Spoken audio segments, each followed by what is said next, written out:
This is Tom Dillon, the Lifetime Liberal, and today is Wednesday, August 24th, 2016, and the title of this rant is I Love Hillary, Debunking GOP Faux Outrages, Part 1, Benghazi.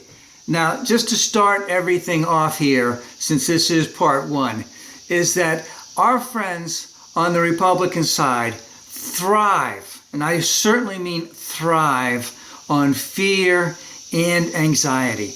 They need clarity, and they need clarity right away.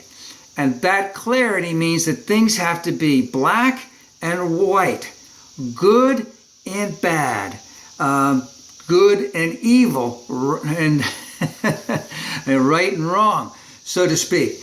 Now, what they've done with this is that they've created a right-wing scheme machine which throws out an exceptional number of contrived outrages to see what sticks. Now, the beginnings of this started in the early 1970s. They perfected it a lot towards the Reagan administration, and they continued to perfect it in the Clinton administration.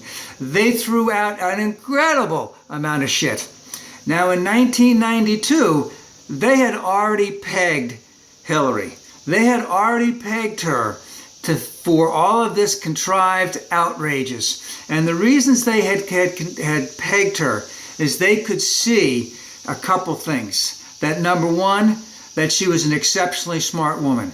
That number two, they needed to put her in her place.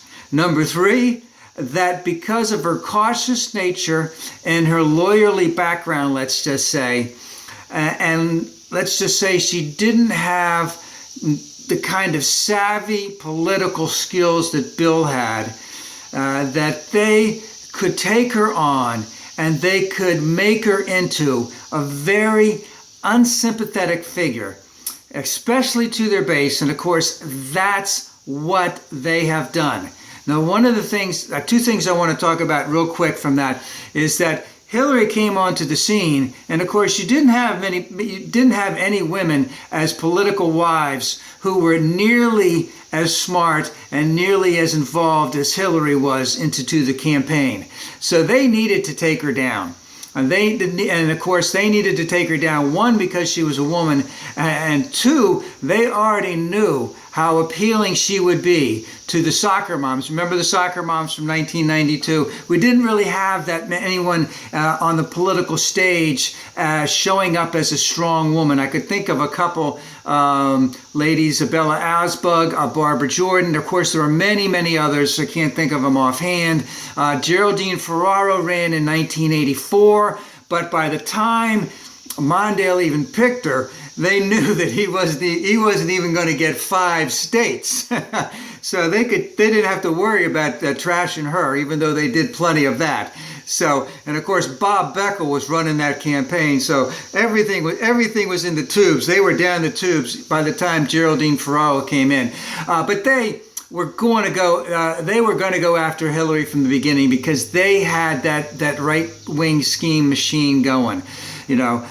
So in Benghazi in 2012, remember it's September 11th of 2012, 7-8 weeks before the election, and the election was against Obama because Hillary wasn't even part of that election because she was still Secretary of State. She wasn't even campaigning or anything like that. So they needed to use that to take Barack down.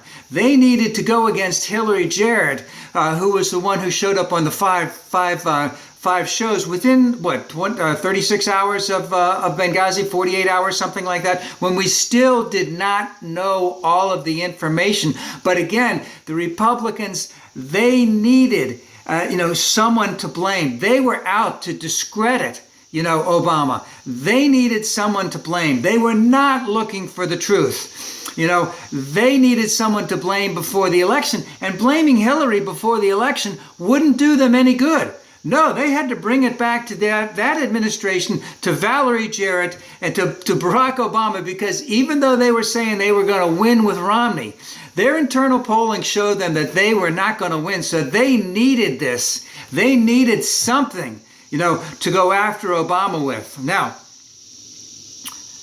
just getting back to the Hillary part, I trust Hillary.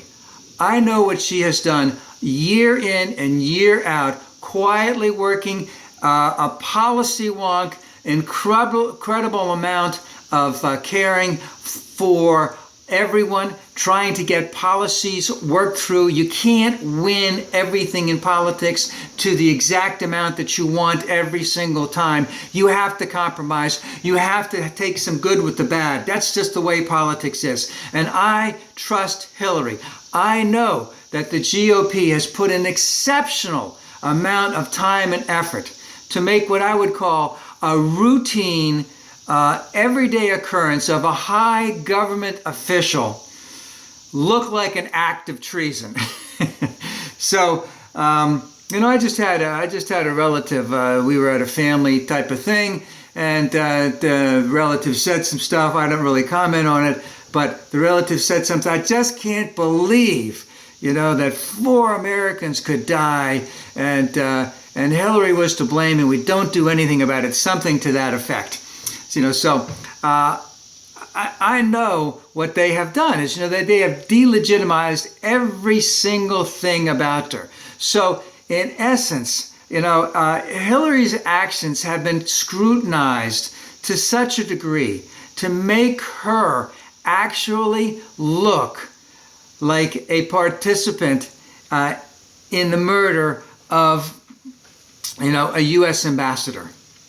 And when that a lady went at the DNC convention, and her son had died at Benghazi, and she had thrown out all, and I mean all, of the white right-wing outrages about Benghazi, about Hillary, demonizing Hillary all over the place, and looking at all of the congressional inquiries that went on and the official documents of all of that. Hillary wasn't even remotely close to being blamed for all that stuff that mother had said. And of course, that's the thing, is this right-wing scheme machine who thrive on that fear and anxiety, need that type of clarity, need to blame someone, need to have the answers right away. It needs to be in black and white issues. So when Benghazi happened, it needed to be clear right away. Obama was at fault. But then when he won the election, you really couldn't do that anymore. We had to transition over to Hillary. Now, I think I've gone on a little bit too far on this one before I can get into some of the actual stuff on Benghazi and Hillary. But I think that this background is very important, because they have pegged her for 25 years. And every day she comes out and she brushes it off and she goes out fighting and she does what is good for the United States as a whole. Is she as progressive as some of us would like her to be? No. Can we continue to push her to be more progressive? Yes. Was she involved in anything remotely that had to do anything with the death of the 4 Americans in Benghazi? No. Were there many Republicans who were completely outraged about the Benghazi thing? Did they vote not to increase funding for, let's just say, not defense, what would be security measures at all of our embassies worldwide? Yes, all of that happened, but I trust Hillary. I love Hillary.